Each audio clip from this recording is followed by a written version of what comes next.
Well, hey there, everybody. I'm Jack. This is Raw Tropical Living. Thanks for joining me today. Everybody ready for a brand new week, new beginning, fresh start, so to speak. Gotta love a Monday. Don't be negative about a Monday. People are always hating on Mondays. Oh, God, it's Monday, man. If you're dreading Monday, you're dreading 1/7 of your life, man. Embrace every day and squeeze as much out of each day as you can.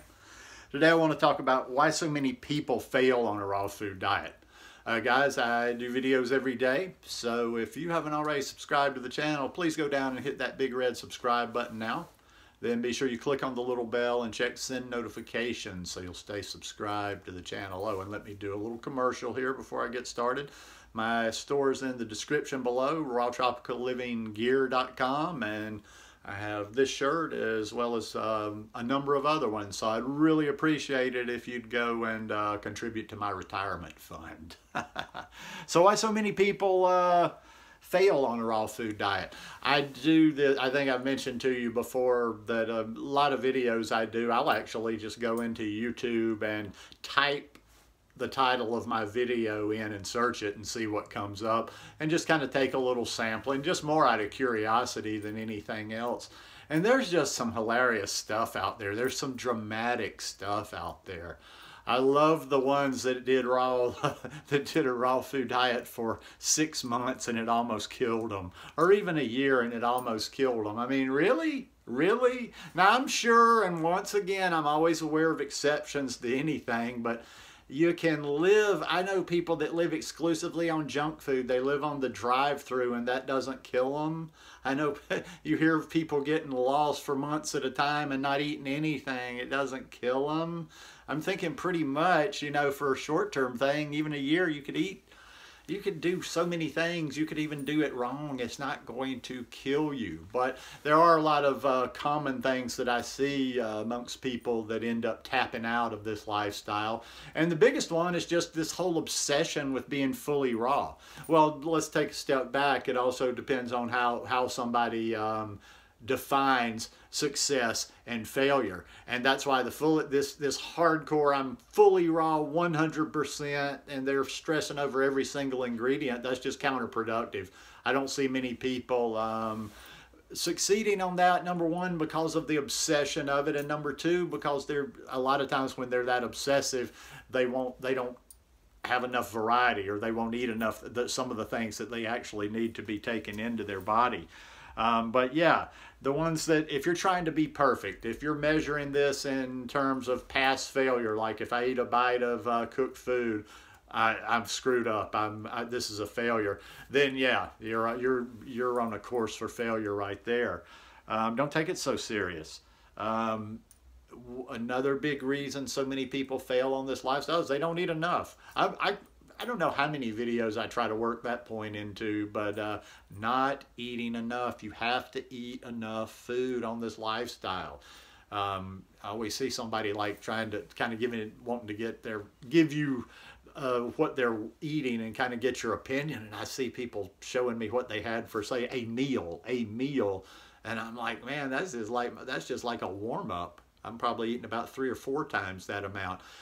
This raw food is not as calorically dense as a lot of the food you're used to coming from a standard American diet, or even if you're eating cooked food. There's a lot more calories in a lot of the things that we eat cooked. Ergo, that's why I eat my potatoes. Sometimes I just need to make up some calories. But not eating enough is just, you're going to fail. You're going to fail. It's not a matter of if, it's a matter of when. You may hold on for a while, but you're not going to last for very long restricting. You just kind of get, it gets into your head, you get crankier, and then you end up overcorrecting and going way off the rails. As well as not eating enough, not enough variety. Now, I know I go back and forth on that. You don't even know. There's like a little internal conversation that's constantly going on in my head about these things, and I'll have one side, and they play against each other. They actually discuss it and argue back and forth. Well, on one side, I'm always talking about getting more variety, but then on the other, I kind of go back to the whole, okay, well, what about the rest of nature? In general, most animals you find in their natural habitat, they're not eating 30 or 40 different things. They have a few, some of them are very specific, but they don't tend to have as complex of a diet. So, you know, and like I say, then the other voice goes, so why not? But then, you know, then I get back to, yeah, I don't know, something instinctually, intuitively, I just feel like I need more variety in my lifestyle. And I find the greens. I find the greens help a lot with that. Some people just go, I think they almost just spin out on the fruit. And if they would simply, you could correct a lot by just having that one green smoothie a day. Just one green smoothie, whatever you decide to use in it. But I just like to make sure and recommend, or this is how I like my green smoothies, although I put some other things in there: a fruit, a green, and I like something like chia seeds, flax seeds, hemp seeds for a good, you know, a little bit of fat in there, helps with the absorption of the greens, but it's a good, you know, it's a good source of omega-3s. So yeah, definitely, I think way too many people that are doing this raw thing are not paying enough attention or not taking the greens part of it seriously. And I think you would probably just not, even if you're doing it and you're kind of, you know, hanging on, even if you feel pretty good, I feel like if you're not eating that much greens with your fruit, that really would help a lot. I don't know. I'm feeling a little bit different lately.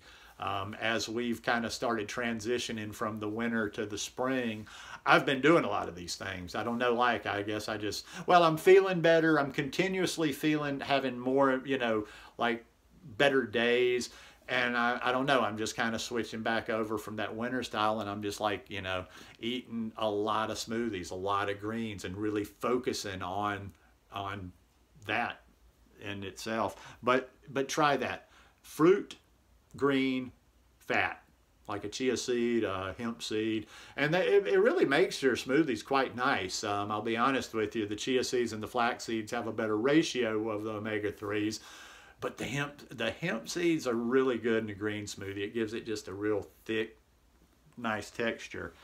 But there's a number of reasons why people are failing on this lifestyle, and there's no reason to be.